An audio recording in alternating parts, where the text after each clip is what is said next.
Na msikilizaji wa Ediolama FM 101.3 kutoka Makambako, Njombe, Tanzania, sambamba na mfuatiliaji wa YouTube channel yetu ya Ediolama Media, bila kusahau kwa wale ambao wanafuatilia masuala mazima ya kimichezo ni Ediolama Sports. Kama ilivyoada, leo hii ni siku nyingine na kubwa zaidi, nakaribisha kwenye exclusive interview, na leo hii tupo na ugeni wetu ni kutoka wilaya ya Wanging'ombe, na tupo na mwenyekiti wa chama cha mpira wa miguu wilaya ya Wanging'ombe. Mimi nitakibe, kuna mengi sana unatamani kwenda kujua kuhusiana na swala zima la mwenyekiti, lakini pia kuhusiana na wilaya ya Wanging'ombe kwenye masuala mazima ya soka Wangidifa. Na mwenyekiti yupo hapa mapema sana, amefika na yupo tayari kwa ajili ya kuweza kujibu yale ambayo tunajua kwamba unatamani kwenda kuyafahamu. Mwenyekiti, karibu. Asante sana Kibe. Sawa, wewe ni mwenyekiti wetu hapa, lakini inawezekana kuna watu wakawa wanashangaa, mwenyekiti wanamuona mtu ni nani? Asante. Majina yangu ni Abubakari Azizi Misunza. Yes, hayo ndo majina yangu. Sawa, wewe ndo mwenyekiti wetu wa Wangidifa ambaye tupo naye siku ya leo hapa kwenye exclusive interview. Kuna mengi sana ambayo tunatamani sana kwenda kuyajua kutokea kwake, lakini yawezekana kwenye nafasi hii ya mwenyekiti wa Wangidifa, kabla ile eneo watu wanataka kujua background, kwa nini Wangidifa? Kunawezekana kuna watu wamekufahamu tu kwenye Wangidifa. Okay.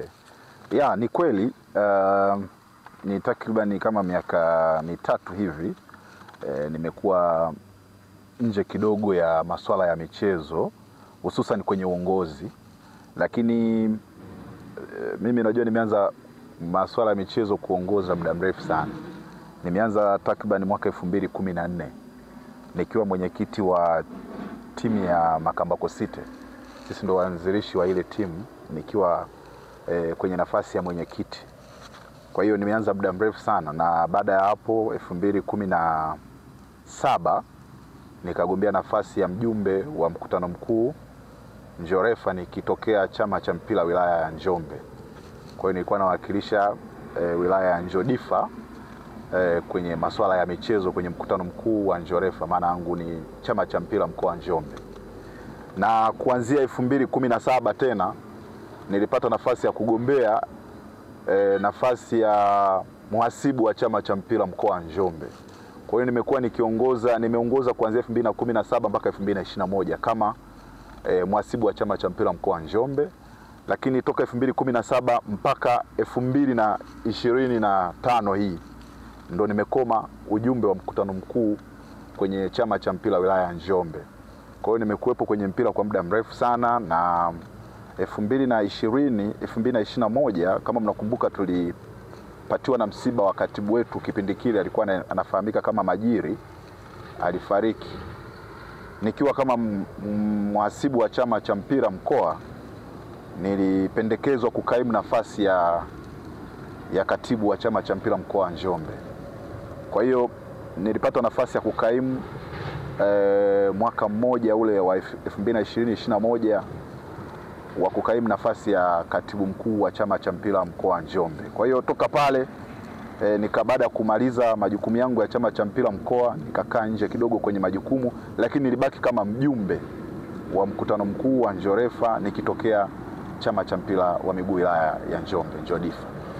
Sawa, kuna watu wengi sana mara baada ya kufunguka hivyo, namna ambavyo umefunguka, namna ambavyo profile inaonekana imejaa, kuna mtu anaweza anajiuliza kutoka chama cha mpira wa miguu mkoa wa Njombe, Njorefa hadi Wangidifa, ni kama profile imeshuka? Ya, sijui mtu anakuwa anapima kwa namna gani. Nilikuwa na kaimu nafasi ya katibu, sikuwa nimegombea, lakini pia nilikuwa mhasibu wa chama cha mpira, ni kweli, mkoa wa Njombe, lakini kama unavyofahamu hakuna fedha kwenye vyama vyetu vya michezo. Kwa hiyo sikuwa na majukumu hayo. Tulikuwa na majukumu madogo madogo sana. Mwenyekiti ni mwenyekiti tu, na ukiangalia unapokuwa mwenyekiti wa chama cha mpira wilaya, manake wewe unakuwa una wajibu 100% kuwajibika kwenye eneo lote la wilaya, lakini halikutoi kwenye uwajibikaji wa chama cha mpira mkoa, kwa sababu mwenyekiti bado pia ni mjumbe wa mkutano mkuu wa chama cha mpira mkoa. Kwa hiyo still utawajibika tu kwenye majukumu ya chama cha mpira mkoa. Na moja eneo jingine ambalo inawezekana tulikuwa natamani sana kulitazamia ni kwenye eneo hili sasa la mwenyekiti wa Wangidifa. Ulikuwa ni mchakato mgumu kiasi gani kwa upande wako? Ni wazo ambalo lilikuwepo au lilikuja katikati ya safari? ilikuwa ni safari ndefu kidogo Kibe. Nakumbuka mtu wa kwanza kunitafuta masuala ya kugombea wenyekiti wa chama cha mpira wa Nging'ombe wa Ngidifa, mtu wa kwanza kunifikishia taarifa alikuwa ni wewe mwenyewe Kibe. Na ulinifikishia taarifa kutoka kwa watu ambao ni wadau wa soka kutoka wilaya wa Nging'ombe kwamba bwana, wanashindwa kukufikia direct wewe mwenyewe Azizi kwa sababu zao binafsi, wamenituma nikufikishie ujumbe huu. Nakumbuka? Ndio. Kwa hiyo safari yangu ilianzia pale. Baada ya kuwa mimi niko nje, lakini sikuwa nje kwa maana kwamba sikuwa nashughulika na mpira wa miguu. Hapana, kwa sababu tumekuwa tukiratibu michezo mingine, mashindano mengine. Kilichotokea ni kwamba tu nilipumzika kwenye masuala ya uongozi, kwenye uongozi, masuala ya mamlaka kwenye chama cha mpira mkoa ambako nilikuwa nafanya kazi. Sasa watu wakawa wanafahamu na waliona jitihada zangu wakati niko kwenye majukumu. Kama unakumbuka kipindi kile na kaimu nafasi ya katibu mkuu, timu ya Lipuli ilihama kutoka Samora kuja kuchezea uwanja wa Amani kwa sababu ya mazingira rafiki ambayo nilikuwa nimeyatengeneza. Timu ya Majimaji Songea ilihama kutoka kutumia uwanja wa Majimaji kuja kutumia uwanja wa Amani Makambako, lakini pia kwa sababu ya mazingira rafiki ambayo nilikuwa nimeyatengeneza. Kwa hiyo wakati nilikaimu nafasi ya katibu, kiukweli mkoa wa Njombe ulikuwa busy. Mechi kubwa za ligi daraja la kwanza zilikuwa zinachezwa uwanja wa Amani Makambako. Kwa hiyo kiuhalisia nilitengeneza mahusiano mazuri sana na baadhi ya watu, kuanzia bodi ya ligi, kutoka kwa wadau wa mpira mikoa mbalimbali ya sasa ya kusini, na hata kwa wadau wa mpira nyumbani, ambapo ukizungumzia Wanging'ombe, hili ni eneo langu mama. Yaani mimi Wanging'ombe ni nyumbani kwangu. Kwa hiyo wadau walikuwa wanaona jitihada zangu. Ilipofika wakati unaelekea mchakato wa uchaguzi wa chama cha mpira, kupata viongozi wa chama cha mpira wilaya ya Nging'ombe, baadhi ya watu wenye mapenzi na mpira wa Nging'ombe wakaona, wakati wanatafakari, walijadili, wakaona mimi ni mmoja katika watu wale ambao wangeweza kuwa sababu ya mpira wa miguu wa Nging'ombe kusogea. Kwa hiyo wakatafuta namna ya kunifikia, wakaona njia rahisi ni kukupita kwako wewe Kibe. Japo walipita na kwa watu wengine, lakini mtu wa kwanza ulikuwa ni wewe. Mara baada ya kupata ujumbe, mara baada ya kuamua sasa kwamba tunaenda kwenye vita kutafuta mwenyekiti wa chama cha mpira wa miguu wilaya ya Nging'ombe wa Ngidifa, ulikuwa ni mchakato mgumu kiasi gani hadi unafanikiwa kuwa mwenyekiti? Yeah, of course hakuna uchaguzi mdogo. Unajua mpira wa miguu hauna, watu wengi wanafikiri labda kuna hela huko, kuna pesa labda zinapatikana, lakini mpira ni sehemu ambayo watu tunapaswa kuelewa kwamba ni sehemu ya kujitolea. Kwa asilimia kubwa sana ni sehemu ya kujitolea. Sasa unapokuwa unaingia kwenye mchakato wa uchaguzi, unajua ni demokrasia, kila mtu ana haki ya kugombea. Kila mtu ana haki ya kugombea. Isipokuwa kitakacho kuja kutofautanisha kati yangu mimi na wewe Kibe, nafikiri labda ni qualification tu. Kwa sababu uchaguzi kwenye ngazi ya mwenyekiti unamhitaji mtu fulani ambaye at least ana uzoefu kidogo. Unarudi pale kwako uliponiuliza kwa nini kutoka Njorefa mpaka Wangidifa.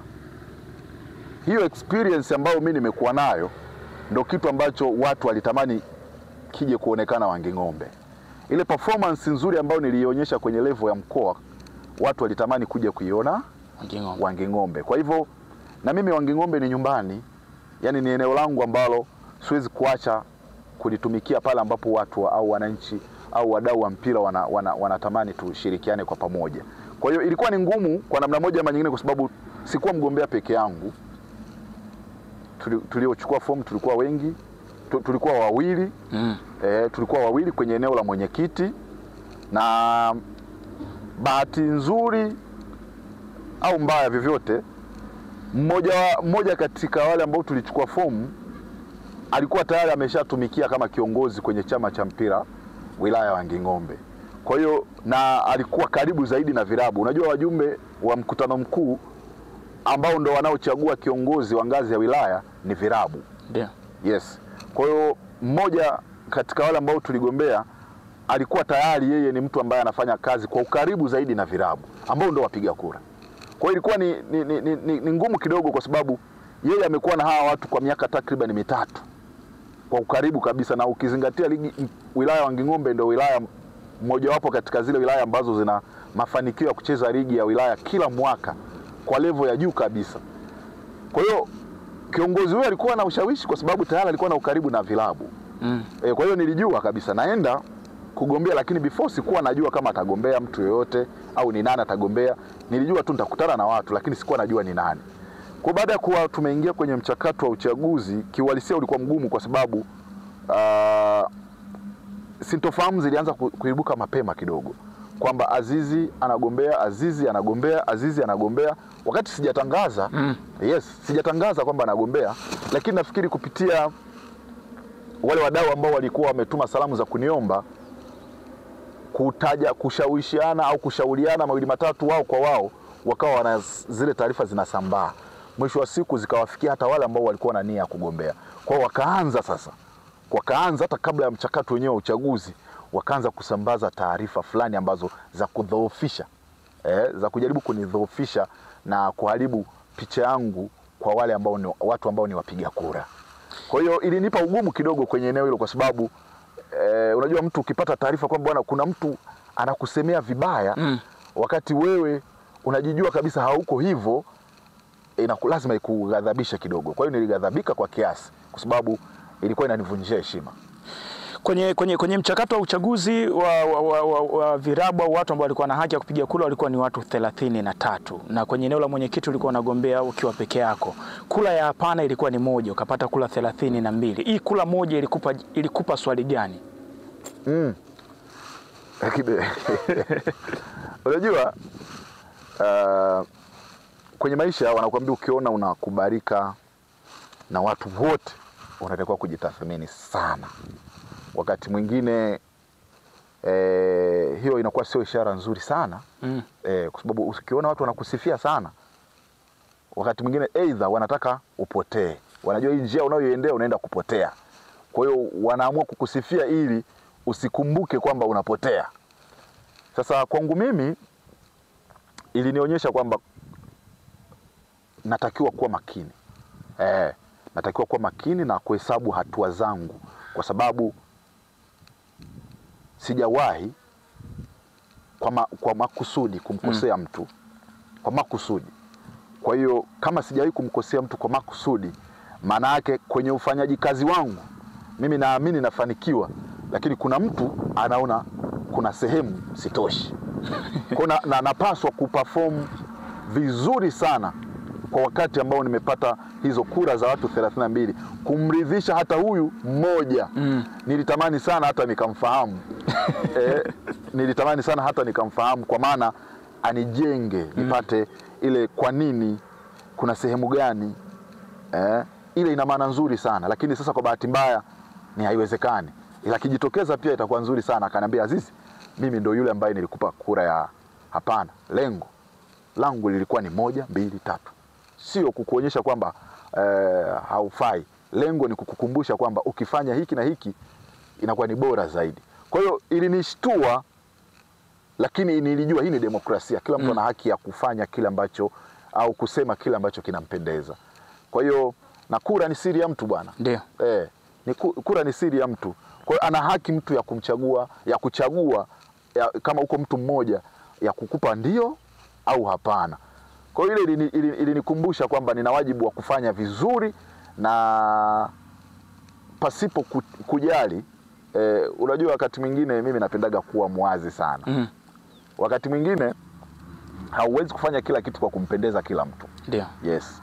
Kitu kingine unaweza kukifanya, kama sisi wengine tumezoea kunyoka sana, tunasema ukinyoka sana either utamjeruhi mtu au utamfurahisha mtu. Yaani haya matokeo ni lazima yatokee tu.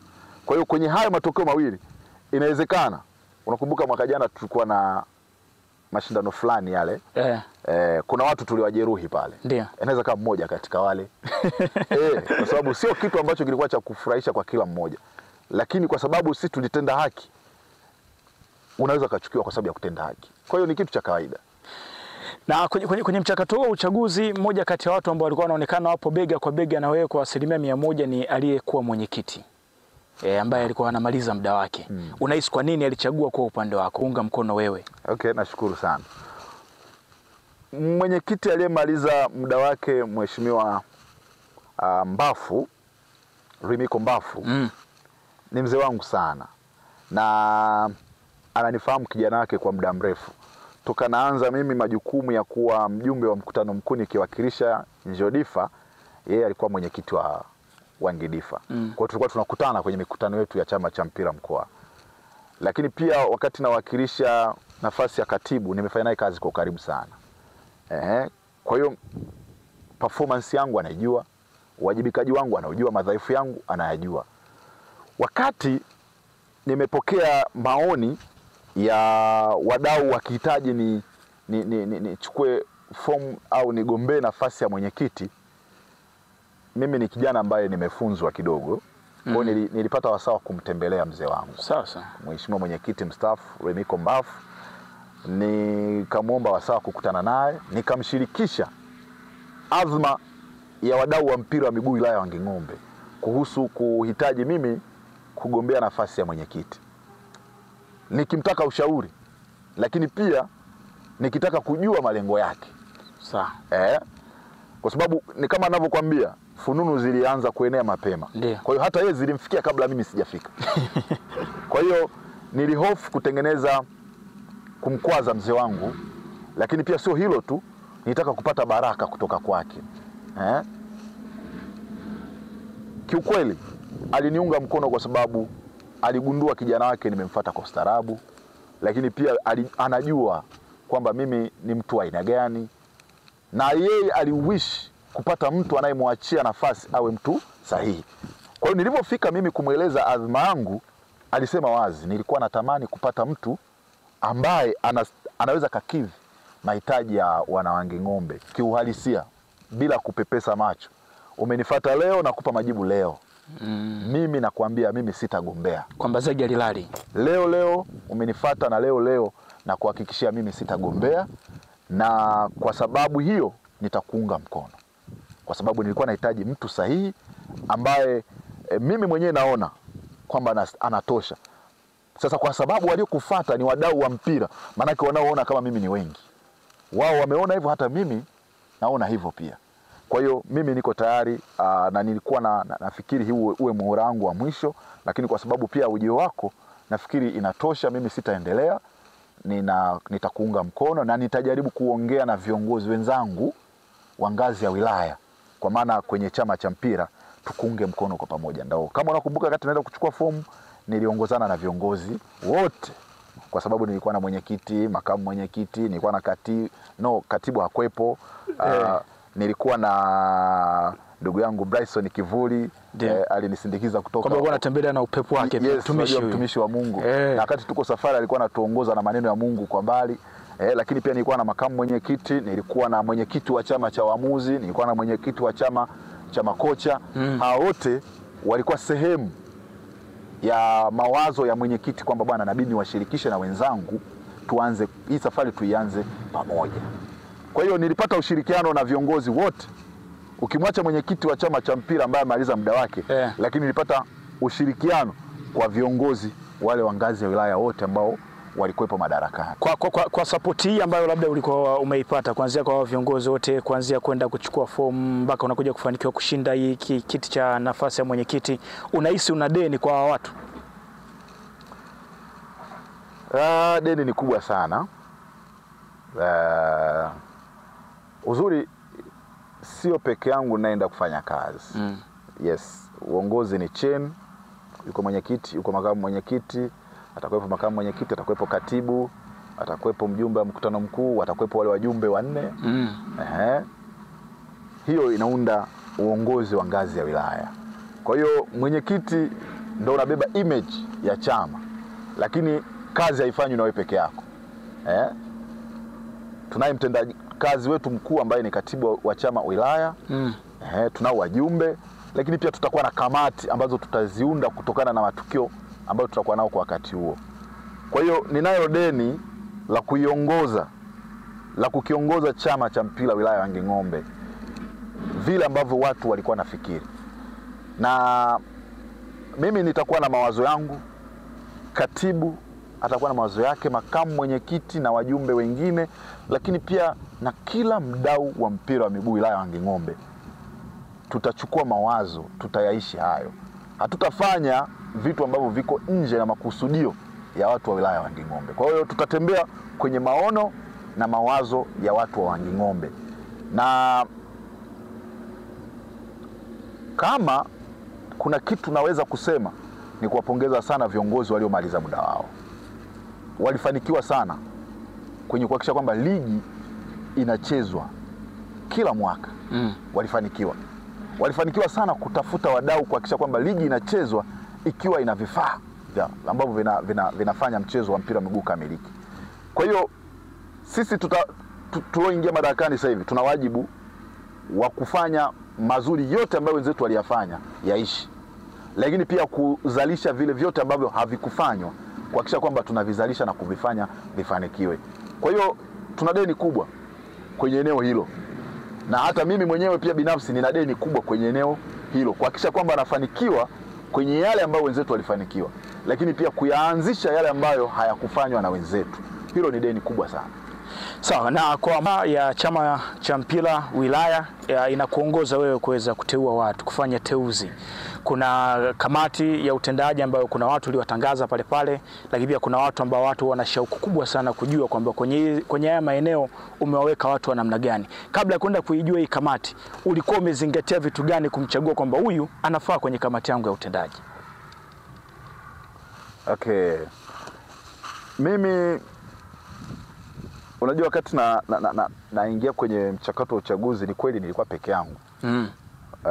Tunaingia kwenye chumba cha uchaguzi, lakini sikuwa na uhakika kwamba ninashinda.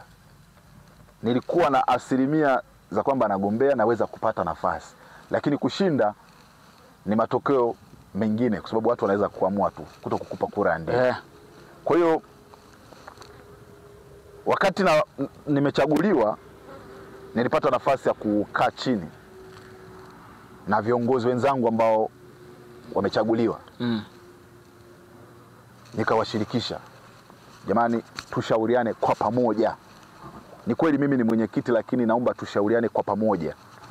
Kwa hiyo nilishirikiana na viongozi wenzangu, nikawashirikisha jambo ambalo lilikuwa mbele yetu ya kuteua wajumbe, tukateua kwa pamoja.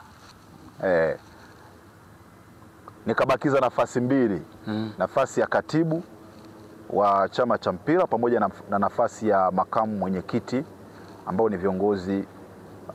Nafasi hizo ambazo ni mbili ambazo zilibaki. Ndio.